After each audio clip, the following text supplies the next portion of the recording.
do you think about this whole issue of history? Because one of the things about today's compromised truth, you mentioned fake news.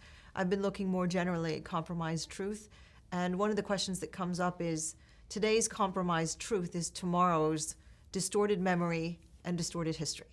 What is your take? You were a Rhodes Scholar, you were at Oxford, you watched the Cecil-Rhodes debate at Oxford that came out differently. What is your take on what we should be doing with Confederate statues, and whether it's at a university or in a more public context? These are very hard issues, but we have to remember the old expression and the truth, which is that history is written by the victors.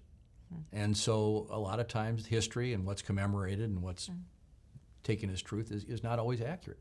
And so it's frustrating sometimes to realize something you've believed was true your whole life is not true. But the challenge here is to see if we can modify some of these recognitions of historical events as historical events and bend as strongly as we can toward not offending people in a fundamental way with a statue of somebody who is offensive to them. And we've gone through this, of course, in places like Wisconsin, with the names of sports teams that were offensive to Native Americans, to Indians, American Indians.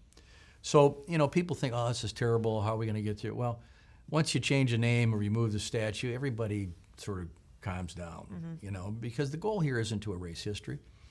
In a place, happened to be on the Charlottesville campus just a couple of weeks before this horrible thing happened, and I could see some of the various statues, and I understand you have an affection, a connection to the campus and to where certain things are in town, but life will go on if you can move those statues or take down something like the Confederate flag that is so offensive to people who You don't have to destroy it. You can keep it somewhere else. That's right. I also don't fully understand the argument that by leaving it there, you can better explain history. You can explain the history either way. You can explain the history whether you leave the statue or whether you take it away and replace it with something else. Yeah, it reminds me of the Holocaust Museum in Washington. Exactly. You go in there and there are these horrific things that are displayed and shown that occurred. And they don't honor them, obviously, but they're there. And you can learn about them. But it's in the right context.